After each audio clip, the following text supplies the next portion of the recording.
Bien-aimé, les hommes peuvent parler contre toi. Les hommes peuvent te jalouser. Les hommes peuvent dire des choses contre toi. Mais en réalité, ta vie est entre les mains de celui qui te vivifie. C'est entre les mains de l'homme de Galilée. Encore. Pourquoi tu trembles quand ton mari t'abandonne? Pourquoi tu trembles quand les hommes t'abandonnent? Pourquoi tu dis cet homme-là est un grand partenaire, nous sommes finis? Partenaire de quoi? Le grand partenaire de l'œuvre de Dieu, c'est Jésus. Je dis à quelqu'un qui est dans cette salle, toi tu as au moins Jésus de Nazareth. Jésus de Nazareth te permettra de vivre ce que l'argent ne donne pas. Voilà pourquoi je dis à une personne, attache-toi à Jésus, pas à l'argent. Je n'ai pas entendu. Attache-toi à Jésus, pas à l'argent. L'argent doit être ton esclave, mais pas ton maître. Je dis à quelqu'un, l'Éternel est ton berger. C'est l'Éternel qui est avec toi. C'est l'Éternel qui marche avec toi. Enlève la crainte, tu ne dois rien craindre. Nous nous appuyons sur l'Éternel. Est-ce que quelqu'un m'entend? Lorsque tu dors comme un mort, il y a un Dieu qui veille sur toi. Lorsque les sorciers complotent contre toi, mon frère, ce n'est pas ton argent qui va là-bas te protéger. Ce n'est pas ton compte bancaire qui va là-bas te protéger. C'est l'homme de Galilée. Je dis à quelqu'un ce soir, tu dois réaliser que celui qui t'abreuve, c'est Jésus. Shalom bien-aimé dans le Seigneur Jésus-Christ. La servante de Dieu Joël Gloria Cabassel, pasteur principal de l'église Assemblée évangélique Nouvelle Alliance de Kinshasa, parle d'un sujet sérieux, profond et spirituel. Bien-aimé. As-tu déjà été menacé, accusé ou combattu par des gens qui veulent ta chute? Tu n'es pas seul. Aujourd'hui, la servante de Dieu vient te dire, l'Éternel s'est levé pour toi. Ce message est pour toi qui vis un moment de pression, d'injustice ou de peur. Écoute bien, car Dieu est sur le point de te défendre comme jamais auparavant. Lire le psaume 27 versets 1 à 3, l'Éternel est ma lumière et mon salut, de qui aurais-je peur? Même quand des ennemis se lèvent contre toi, Dieu est déjà en position pour intervenir. Exemple biblique, David face à Goliath, l'homme menaçait tout un peuple, mais Dieu s'est levé à travers un jeune berger. Daniel dans la fosse aux lions, les complots étaient là, mais Dieu a fermé la gueule des lions. Toi aujourd'hui, peu importe qui se lève contre toi, Dieu est ton défenseur fidèle. Je déclare sur ta vie, toute menace contre toi tombe à terre maintenant au nom de Jésus-Christ de Nazareth. Dieu te justifiera, Dieu te protégera, Dieu t'élèvera devant ceux qui te méprisent. Ne réponds pas à la menace par la peur, mais par la foi. Lève-toi, adore, prie, reste calme. Le ciel combat pour toi. Écris en commentaire, l'Éternel s'est levé pour moi. Abonnez-vous, aimez et partagez afin d'apporter l'évangile de Jésus-Christ aux nations car il y aura plus de joie dans le ciel pour un seul pécheur qui se repent. Que la bénédiction de Dieu soit votre partage dans le nom puissant de Jésus-Christ. Amen. Je dis à quelqu'un, tu as un Dieu. Oh, tu es en retard, je disais, tu as un Dieu. Je disais, ou bien tu n'es pas sûr de ton Dieu. Je dis, tu as un Dieu. Jonas, il regarde, il dit, ah écoutez, vous commencez maintenant à me déranger. Je suis allé dormir, vous m'avez cherché. Vous êtes venu même me réveiller. Jetez-moi. Tu veux qu'on te jette? Jetez-moi. Parce que Jonas savait qu'il faisait partie d'un groupe de ceux qui invoquent. Et quand on invoque, celui qu'on invoque peut chercher même dans l'eau. Jonas est incroyable. Et quand on le jette dans l'eau, l'été, oh my God. Je dis à quelqu'un, ton Dieu est un papa qui supporte tes caprices. Ton Dieu est un père qui supporte tes caprices. Qui t'a dit que Dieu est un père fouettard? Dieu là quand tu pries en tremblant. Dieu on ne tremble pas. Dieu on le respecte. Dieu on l'aime parce que c'est un père. Il supporte tes caprices. Jonas on le jette dans l'eau. Dieu regarde, il dit regarde c'est petit. Non seulement il me désobéit, mais il se permet de se faire jeter dans l'eau.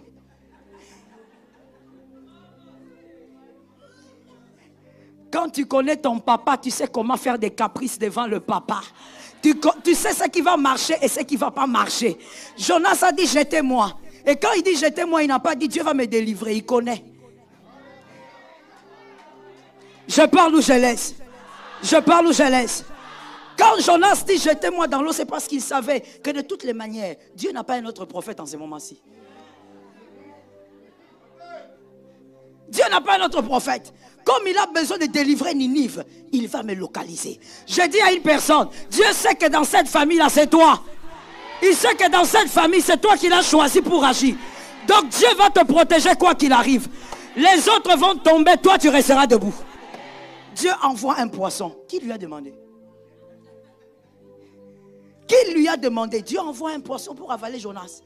Jonas ne lui a rien demandé. Jonas se retrouve dans le ventre du poisson. Jonas qui dit, ah voilà, je savais. Le vieux a marché. Et dans le ventre du poisson, la Bible invoquait l'Éternel. Je dis à quelqu'un, nous n'avons pas autre chose, nous avons Jésus. Nous ne nous appuyons pas sur l'argent, nous avons Jésus. La force de la source, c'est Jésus.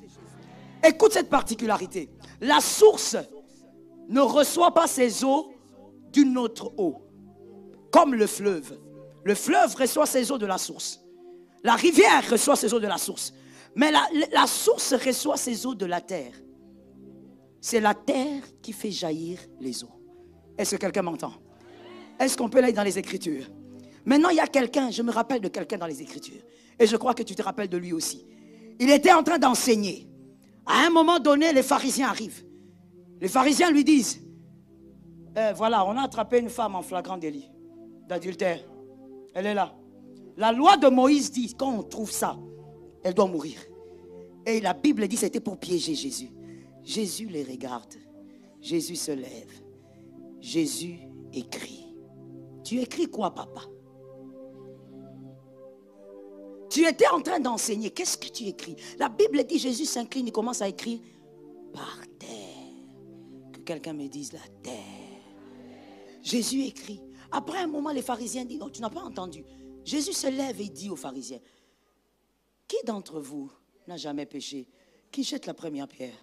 La Bible dit, ils se sont sentis condamnés et ils ont commencé à partir. Mais Jésus, ils sont partis. Mais Jésus est descendu. Il a continué à écrire.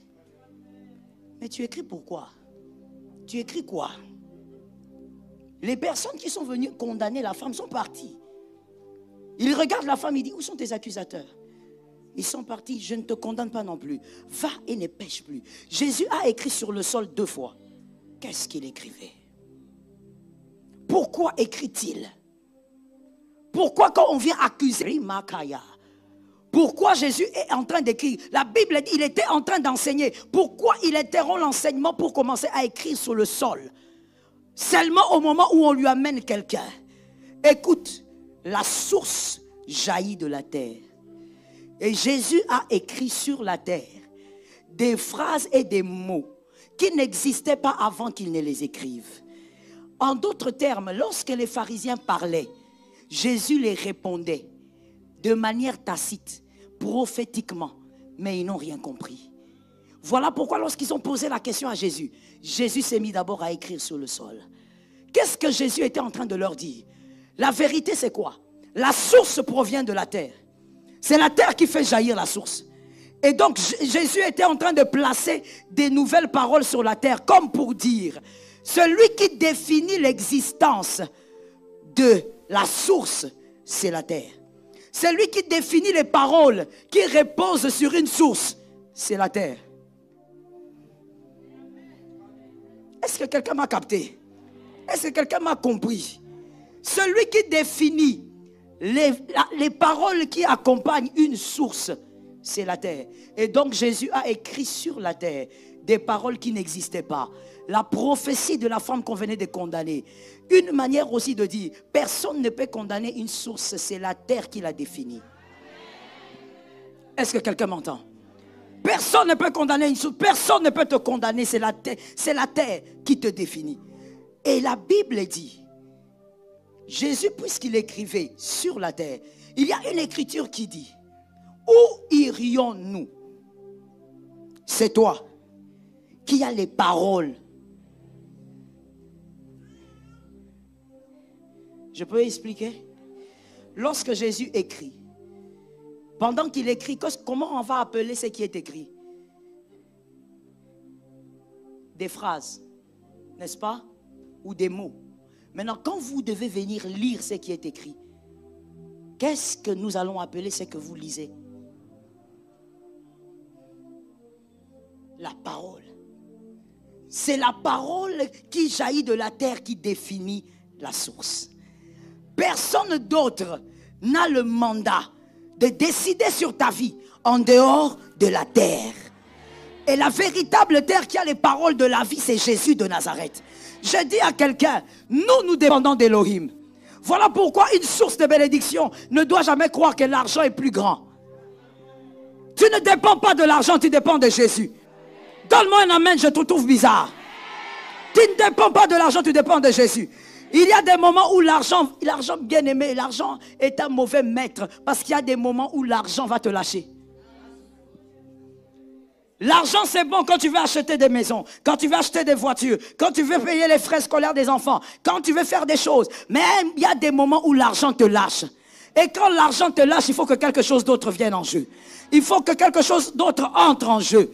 Il y a des moments où tu as l'argent en main, mais tu meurs avec le cancer.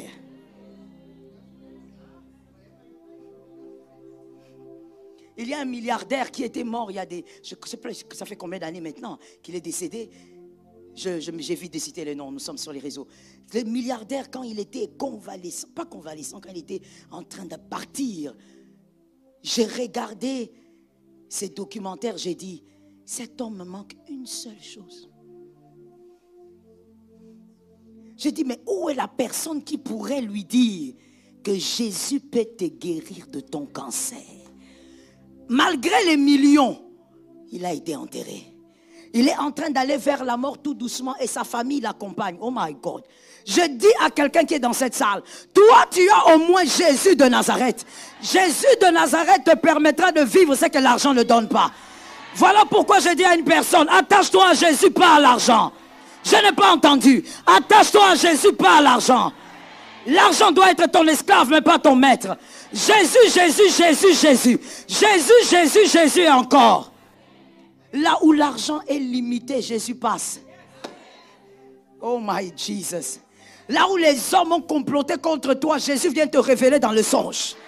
Voilà pourquoi toi, mon frère, ma soeur, je suis convaincu d'une chose. Tant que tu t'appuieras sur la véritable source, parce que toi, ta source, c'est la terre. Et donc, il s'agit de l'homme de Galilée. Tant que tu t'appuieras sur lui, tu ne peux pas mourir par empoisonnement. Tu ne peux pas. Celui qui a dit Amen, c'est entré chez lui. Tu ne peux pas mourir parce que les hommes l'ont décidé. Voilà pourquoi Jonas n'avait pas peur. Il savait que sa mort ne dépendait pas des hommes. Bien aimé, les hommes peuvent parler contre toi. Les hommes peuvent te jalouser. Les hommes peuvent dire des choses contre toi. Mais en réalité, ta vie est entre les mains de celui qui te vivifie. C'est entre les mains de l'homme de Galilée. Ce soir, j'ai envie de dire encore à une autre personne, Jésus. Nous avons Jésus. Les autres ont leur argent. Nous, c'est Jésus. Voilà pourquoi David a pu dire, l'Éternel est mon berger, je ne manquerai. Continuez. Ensuite. Ah, ma soeur, ce que tu as dit là, c'est quoi? Je t'ai attrapé. Continuons. Il restaure. Et ensuite. À cause. Allez-y. Je fais quoi? Pourquoi? Arrête-toi. Arrête-toi un peu. Je ne crains aucun mal car il est avec moi. Maintenant, pourquoi tu mens Dieu? Tu récites un verset en réalité auquel tu ne crois pas. Pourquoi tu trembles quand ton mari t'abandonne? Pourquoi tu trembles quand les hommes t'abandonnent? Pourquoi tu dis cet homme-là est un grand partenaire, nous sommes finis? Partenaire de quoi? Le grand partenaire de l'œuvre de Dieu, c'est Jésus. C'est Jésus de Nazareth, le plus grand partenaire. Voilà pourquoi David a dit, sa houlette. Il n'a pas dit une houlette en passant. Il n'a pas dit un bâton que je vais ramasser en route. Il a dit sa houlette et son bâton. C'est-à-dire, si un homme va m'aider, c'est la houlette que Jésus a choisie. Si un homme va m'orienter, c'est le bâton que Jésus a choisi. Ce n'est pas moi qui décide de qui va m'aider. C'est Jésus qui envoie les hommes vers moi. Je dis à quelqu'un, l'Éternel est ton berger. C'est l'Éternel qui est avec toi. C'est l'Éternel qui marche avec toi. Enlève la crainte, tu ne dois rien craindre. Nous nous appuyons sur l'Éternel. Est-ce que quelqu'un m'entend? Lorsque tu dors comme un mort, il y a un Dieu qui veille sur toi. Lorsque les sorciers complotent contre toi, mon frère, ce n'est pas ton argent qui va là-bas te protéger. Ce n'est pas ton compte bancaire qui va là-bas te protéger. C'est l'homme de Galilée. Je dis à quelqu'un ce soir, tu dois réaliser que celui qui t'abreuve, c'est Jésus. La puissance de Jésus, c'est celle-là qui veille sur toi. Qui est-ce que tu vas mettre à côté d'un nom pareil? David a dit, c'est l'Éternel qui est mon berger. Il n'a pas dit mon papa. Et vous savez pourquoi? Parce que David a expérimenté le cœur de l'homme. Il était encore trop jeune, mais il avait expérimenté ça. On vient, on demande au papa, sont là tous tes enfants? Oui, hein? Il reste seulement un petit là. Oh. Dans la plupart des familles, en tout cas peu importe la race, dans la plupart des familles, ce sont les tout petits là qu'on chérit, qu'on protège. On les couvre un peu trop. Mais lui, il oublie le cadet. Il dit, oh, il est quelque part là-bas en train de paître les brebis. David avait compris très jeune que le cœur de l'homme est compliqué. Mais il n'y a que Jésus qui pourra te permettre de vivre un amour profond qu'aucun homme ne pourra te donner. Alors je dis à une personne, Jésus, quand au travail ça ne va pas, quand dans ton foyer ça ne va pas, quand dans ta famille ça ne va pas, quand dans l'église ça ne va pas, quand dans ta santé ça ne va pas, nous invoquons le nom de Jésus. Nous invoquons le nom de Jésus. Nous ne nous appuyons pas sur lui, nous invoquons. Est-ce que quelqu'un m'entend très bien? Je vais t'expliquer. Je fais rentrer ce verset dans la nouvelle alliance. Nous ne nous appuyons pas. J'étais choqué, mais je te réchoque. Je t'explique ça selon la nouvelle alliance. Venez, maman. Disons, ça c'est toi. Ok? Jésus, il est à l'intérieur de toi. Maman, laissez-moi. Qu'est-ce que c'est? Je ne peux pas tomber. On fait le sport, maman. Avancez un peu maintenant, maman. Avancez. Ça, c'est vous. Ici, c'est Jésus. Le Saint-Esprit. Il est à l'intérieur de vous. Maintenant, je vous pose une question. Comment vous faites pour vous appuyer sur quelqu'un qui est à l'intérieur de vous?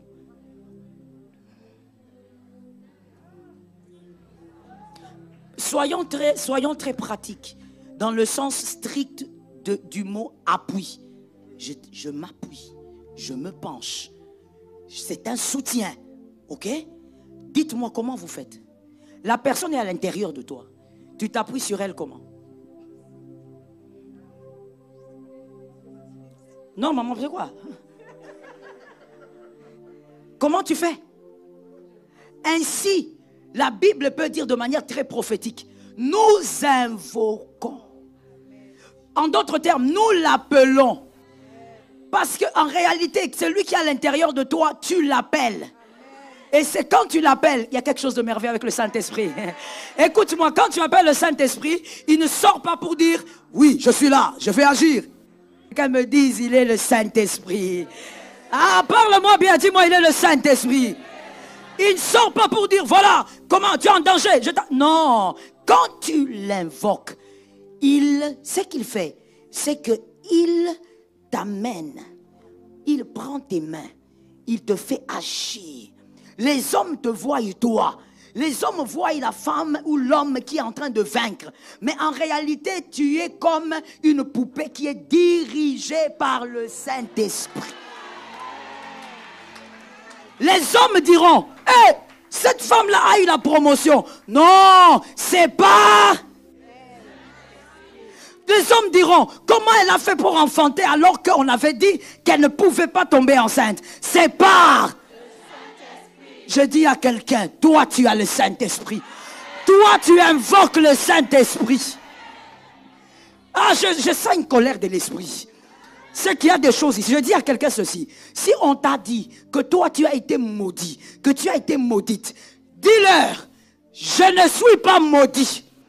Et je n'ai jamais été maudit. Toi tu invoques le Saint-Esprit. Le Saint-Esprit ne vit pas dans des maudits.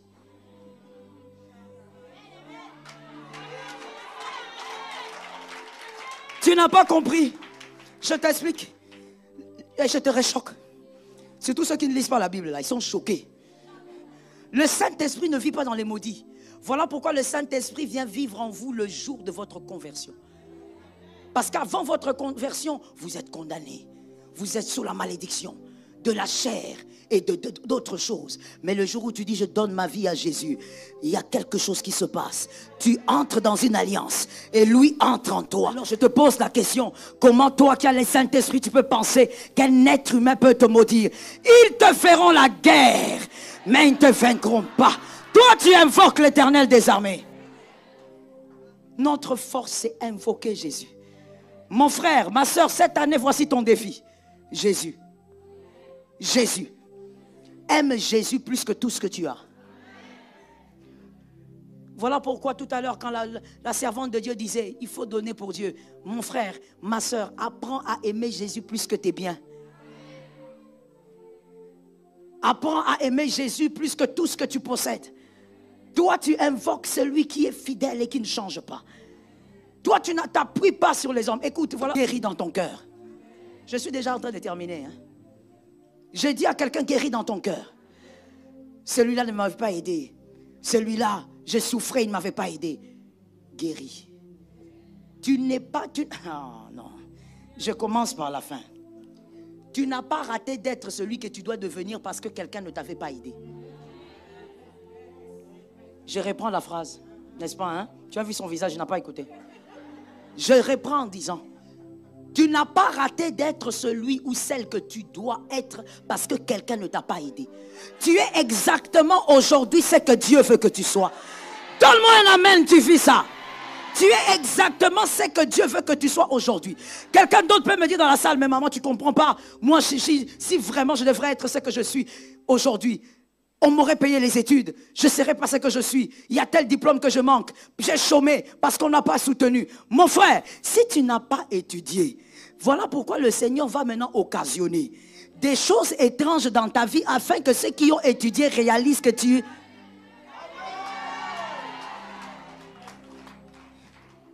Est-ce que je peux parler? Est-ce que je peux dire à quelqu'un quelque chose? Quand Jésus organise ta vie, il faut le laisser.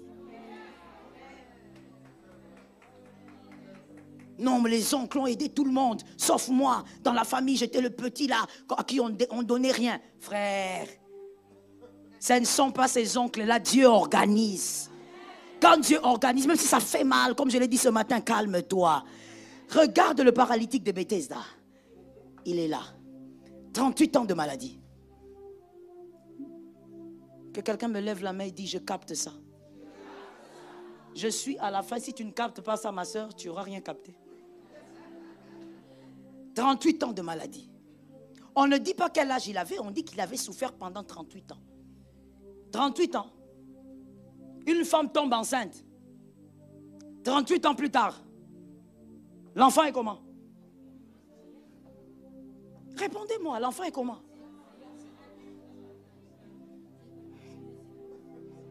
Il a même fait des enfants. 38 ans. Mais lui, il est au même endroit. Et quand Jésus vient, Jésus lui dit, veux-tu être guéri? Qu'est-ce qu'il répond? Cet homme-là était sincère. Donc, écoutez la méchanceté de l'homme. 38 ans. Il n'y a même pas quelqu'un qui a pitié. Pour lui dire, attends, moi je veux rester là, je vais attendre. Si l'ange arrive, on va te jeter même. Même à distance, on te jette. Quand je vous disais hier, c'était hier, je ne sais même plus, que le cœur de l'homme est méchant depuis. Il n'y a rien de nouveau sur le soleil. Comment on peut laisser quelqu'un de 38 ans là? Il y a des gens qui montent, qui descendent. 38 ans, mon frère, ce n'est pas 3 ans. 15 ans, 20 ans, vous le regardez. Vous ne voyez pas qu'il n'y a personne pour jeter dans la piscine. Il est là. Jésus lui dit, écoute, est-ce que tu veux être guéri? Pourquoi tu penses qu'on a mal fait? Il y a des gens qui ont mal fait. Il y a des gens qui t'ont maltraité. Il y a des gens qui t'ont mis en retard. Personne ne t'a mis en retard. Jésus lui dit, ok frère, tu ne comprends pas ce que je dis. Lève-toi, prends ton lit. Cet homme-là croyait que c'était une blague. Il a dit, c'est quoi que tu racontes là? Moi j'attends la piscine. Mon frère, toi tu attends que l'oncle paye tes études, mais Dieu a organisé les choses de manière à ce que les hommes viendront de loin pour te voir. Est-ce que je peux parler? Toi, tu dis, voilà, j'ai raté le diplôme, je n'ai pas étudié. Mon frère, Dieu s'est organisé pour que, avant que tu n'aies ces diplômes-là, il y a d'abord d'autres talents qui doivent sortir. Sinon, tu ne vas pas réaliser que tu as les talents qui viennent de Dieu. Et ensuite, l'Éternel fera avec toi des choses que tu n'imagines pas et qu'un diplôme aussi ne peut pas donner. Jésus lui dit, lève-toi. Il se lève. Il dit, oh, c'est sérieux. Donc, en dehors de la piscine, c'est possible. Mon frère, en dehors de ton père, c'est possible. Ah, j'ai pitié de toi. En dehors de ta maman, en dehors de tes frères, en dehors de ton argent là. Je connais une sœur qu'on jalouse dans son boulot gravement. Pourquoi? Parce que toutes ses collègues reconnaissent qu'elle ne mérite pas cette chaise parce qu'elle n'a pas le diplôme qui correspond. Et elle-même aussi reconnaît, oui maman c'est vrai, que je n'ai pas le diplôme qui correspond. Et les collègues savent. Ils disent, mais comment elle peut rester là? Nous, on est là, on a le diplôme. On est aussi ancien qu'elle. Pourquoi elle est là? Dernièrement, elle est allée en mission de service. Pourquoi elle? Mais parce que avec Jésus, Jésus peut outrepasser certaines choses logiques. Jésus outrepasse la piscine. Ce paralytique s'est levé, il a réalisé qu'il n'y avait pas que la piscine. Il y a un homme qui marche et qui a une piscine ambulante. Je prophétise sur ta vie au nom de Jésus. L'Éternel va te surprendre, accroche-toi à Jésus. Jésus va te surprendre, accroche-toi à lui. Il surprendra ta famille, attache-toi à Jésus. Ah, ne dis jamais, je réussirai avec Jésus et... Jésus, c'est l'exclusivité. La houlette et le bâton, c'est lui qui décide. S'il veut te faire réussir par tes diplômes, c'est la houlette, c'est lui qui va décider. S'il veut te faire réussir par ce travail-là, c'est lui qui aura ça en main. Ce n'est pas à toi de décider de prendre la houlette quelque part. Je dis, appuie-toi sur Jésus. Compte sur Jésus. Jésus toujours. Je sens ça dans mon esprit, je veux le dire. L'argent n'est pas plus grand que Jésus. Arrête de nous intimider à l'église parce que tu as donné une dîme. Arrête ça. Arrête de commencer à venir choisir la chaise sur laquelle tu veux qu'on te donne parce que tu as donné une dîme l'année passée. Jésus, c'est l'exclusivité. La houlette et le bâton, c'est lui qui décide. S'il veut te faire réussir par tes diplômes, c'est la houlette, c'est lui qui va décider. S'il veut te faire réussir par ce travail-là, c'est lui qui aura ça en main. Ce n'est pas à toi de décider de prendre la houlette quelque part. Je dis, appuie-toi sur Jésus. Compte sur Jésus. Jésus toujours. Je sens ça dans mon esprit, je veux le dire. L'argent n'est pas plus grand que Jésus. Arrête de nous intimider à l'église parce que tu as donné une dîme. Arrête ça.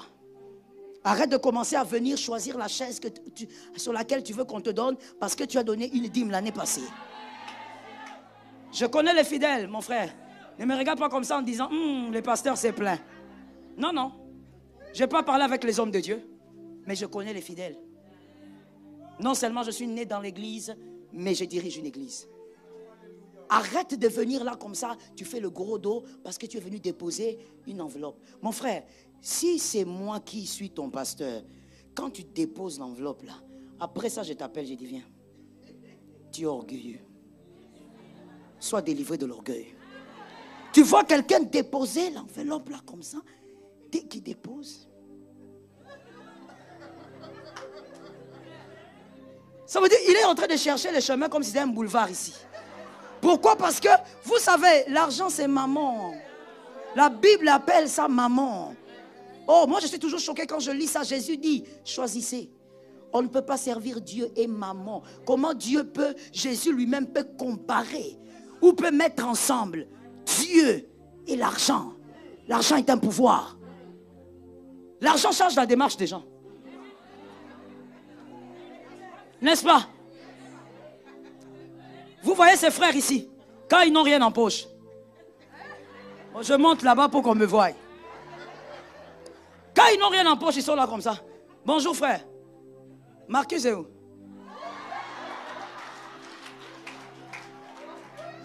Bonjour. Bonjour Marcus. Bonjour maman. Ça va? Oui, ça va, Jésus fait grâce. Le jour où il a seulement même 200 000 dans la poche. Marcus, maman t'appelle. Oui. Ça change. Je vais vous dire une chose. Ce n'est pas l'orgueil qui sort de son cœur. Non, l'argent est un pouvoir. Lorsqu'il arrive, c'est comme s'il vous impose son système. Tu viens à l'église, parce que tu donnes une certaine dîme, on prêche ici l'impudicité, tu dis, le pasteur commence à me juger. Des prédications de condamnation. Mon frère, on prêchera Jésus. On prêchera contre le péché. On dira ne pêche pas. On dira sors du péché. Pourquoi tu ne me donnes pas un amen? Et on te dira Jésus et Jésus toujours. Jésus et Jésus encore. Ton argent n'est pas roi ici. Jésus-Christ est roi. Tout ce que tu as n'est pas roi ici. Jésus-Christ est roi. Tout ce que tu peux donner n'est pas roi ici. Jésus-Christ est roi. Tout ce que tu peux présenter n'est pas roi. Jésus-Christ est roi. Même si tu venais et tu nous disais, oh Seigneur, ce jour-là, pasteur, il faut me chercher pour me louer. Vous dites, pasteur Joël, venez, parce qu'il y a un cas ici. Tu te lèves, tu dis, moi je veux construire le temple moi-même. Nous allons dire gloire à Jésus. Amène ta tête, on prie pour toi. On prie, quand tu as fini, on te dit, frère, exécute-toi. Avec rapidité, hein.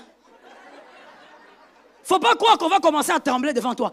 Oh, mon frère, merci papa. Merci. Frère, c'est Jésus qui nous a appelés. C'est Jésus qui est notre sauveur. C'est Jésus qui est ton sauveur. Devant l'argent, c'est d'abord Jésus. Avant tout d'ailleurs, c'est Jésus. Il n'y a rien qui va nous intimider ici. Il n'y a rien. D'ailleurs, si tu oses seulement, si tu es ouvrier, tu donnes une bonne offrande, tu oses, tu blagues, on te suspend. Juste après avoir donné l'offrande. On te suspend 4 mois, tu ne vas plus servir. Ah, toi-même tu t'étonnes. Ah, mais dans cette église, ce sont des ingrats. Quel ingrat? Tu as donné à qui? Tu as donné à Dieu. Tu ne dois pas manifester ton orgueil parce que tu as donné à Dieu. Dieu, ici c'est Dieu. Je dis à quelqu'un, confesse Dieu. Je dis à quelqu'un, invoque Dieu. Je dis à quelqu'un que rien ne t'éloigne de Jésus. Même quand tu souffres dans ton foyer, oh non, ne t'éloigne pas de Jésus à cause de ça. J'ai l'habitude de dire aux femmes, ne deviens pas un monstre parce que tu as rencontré un monstre. Reste enfant de Dieu. Reste enfant de Dieu. Non, maman, tu ne sais pas combien je suis blessé. Cet homme m'a détruit. Aucun homme n'a le pouvoir de te détruire. Si tu es détruite, tu as choisi d'être détruite. Tu es libre de refuser aux offenses de t'atteindre. Tu es libre de dire, j'ai entendu ce qu'il a dit, mais ça ne me dit rien. Ah Seigneur. Maman, il faut venir prendre les carnets ici, sinon je ne vais pas venir. Viens chercher. Je te dis ceci. Mademoiselle, non pas mademoiselle, merci. Pas mademoiselle, madame. Quand ton monsieur là, si tu as le malheur d'avoir un monsieur qui t'insulte, qui te méprise, qui dit des horreurs sur toi, quand il a parlé, il a fini, tu vas dans la chambre, ou je ne sais pas où est-ce que tu as mis ça, tu localises le miroir. Tu te tiens devant le miroir et tu dis, moi, je suis intelligente, je suis brillante, je suis puissante, je suis aimée des dieux. Refuse au mal de t'atteindre. Tu as un plus grand allié, il s'appelle Jésus de Nazareth. Tu pleures parce qu'un homme a parlé. Tu pleures parce que les hommes ont parlé. Jésus est ta meilleure part. Que l'Éternel te bénisse. Que Jésus arrose sa parole. Tiens-toi debout s'il te plaît, je dois prier pour toi. J'ai peu de minutes pour prier pour toi, alors s'il te plaît, tiens-toi debout. Rimakaya Rabasata. Lève-toi rapidement s'il te plaît. Levons nos deux mains, levons nos deux mains. Shiramasataya. Remashataya. Nous n'allons pas déclarer, nous allons crier 7 fois le chiffre de la perfection. Nous allons crier en disant, Jésus est ma plus grande joie. Après cela, je prierai pour toi. On y va. 1, 2, 3. Frère, crie. 3. 4. 5. 6. 7. Déclare-le, déclare-le, déclare-le, déclare-le. Déclare qu'il est ta joie. Que la maladie entende. Que la maladie entende. Jésus est ta plus grande joie. Que les problèmes entendent. Jésus est ta plus grande joie.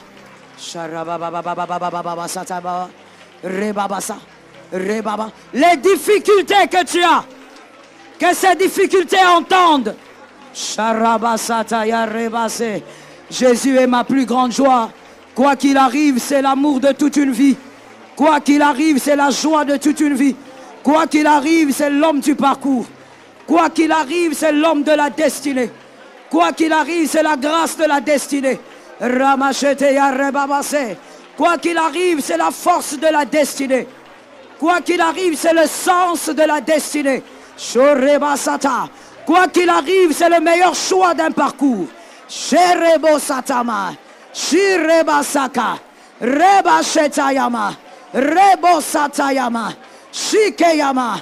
Jésus est la plus grande joie. Jésus est la source de toutes sortes de grâces, la source de toutes sortes de visitations, la source de toutes sortes de bénédictions. Merci Jésus. S'il vous plaît, mettez vos mains là où vous voulez. Je commence d'abord par prier pour les malades. À l'intérieur comme à l'extérieur. Et pendant ce temps, si tu sens ta maladie, tu vas la sentir te quitter. Pendant que je veux prier, tu vas sentir la douleur qu'il y a dans ta chair te quitter. Et quand tu vas sentir cette guérison totale, tu vas simplement venir ici. Et on va t'imposer les mains, tu rentres. C'est le témoignage devant le Seigneur. Je déclare au nom de Jésus. Maladie, quittez le corps. Quittez ce corps. Maladie curable comme incurable, quittez le corps. Quittez le corps. Que la guérison pénètre ces corps. Seigneur, que les douleurs que cet homme ressent quittent son corps. Que les douleurs que cette femme est en train de ressentir, elle ne dort pas la nuit, que ça parte maintenant. Maintenant. Maintenant. Au nom de Jésus-Christ. Maintenant. Au nom de Jésus. Maladie part. Maladie part. Maladie part. Maladie part. Au nom puissant de Jésus. Robo Shataya. Au nom de Jésus. Quitte ce corps. Quitte ce corps. Quitte ce corps. Quitte ce corps. Essoufflement. Quitte ce corps. Quitte ce corps. Au nom de Jésus. Je donne l'ordre. La Bible déclare par ses meurtrissures, il est guéri. Par ses meurtrissures, elle est guérie. Seigneur, elle reçoit cette guérison. Elle reçoit cette guérison. Elle reçoit cette guérison. Les douleurs au niveau des jambes partent maintenant. Au nom puissant de Jésus-Christ. Ces douleurs quittent le corps. Ces douleurs quittent les jambes. Ces douleurs quittent les jambes. Au nom puissant de Jésus. Au nom puissant de Jésus. Un feu te pénètre et les douleurs partent. Au nom puissant de Jésus. Je vois précisément les douleurs au niveau des genoux. Ça quitte maintenant. Que ça te quitte maintenant. Que ça te quitte maintenant. Les douleurs au niveau des genoux. La guérison. La guérison. Le miracle de la guérison. Recevez la guérison. Mets ta main quelque part maintenant, je t'impacte. Par l'onction de Jésus. Ce n'est pas mon onction. C'est celui de Jésus. Si tu es dans le ministère, même si tu es dehors, profite de l'occasion parce que je ne sais pas où tu me verras. Je déclare d'abord pour les hommes et les femmes qui sont dans le ministère. Au nom de Jésus de Nazareth, qu'une onction te pénètre, qu'une onction entre en toi. Sers le Seigneur dans le monde entier, avec impact et autorité. Recevez maintenant l'onction. Enlevez les caméras. Recevez l'onction. Recevez l'onction. Recevez l'onction. Recevez l'onction. Recevez l'onction. Vous qui devez prêcher l'évangile, vous qui devez annoncer l'évangile, évangéliste, pasteur, prophète, docteur, même si on ne t'a pas encore consacré, moi je parle de l'onction. Recevez, recevez, recevez, recevez, recevez, recevez. L'onction sur le ministère. Soyez un peu rapide, s'il vous plaît. L'onction sur le ministère. À partir d'aujourd'hui, qu'une onction te donne la force de croire, la force de persévérer, la force d'avancer. Recevez l'onction. Soyez impactés par une onction. Soyez impactés par une onction. Soyez impactés par une onction. Jésus. Shalom bien-aimés dans le Seigneur, j'espère que vous avez aimé cette vidéo. Abonnez-vous et partagez pour porter l'évangile de Jésus-Christ aux nations. Merci de faire partie de notre famille merveilleuse Jésus-Christ. Que Dieu vous bénisse abondamment.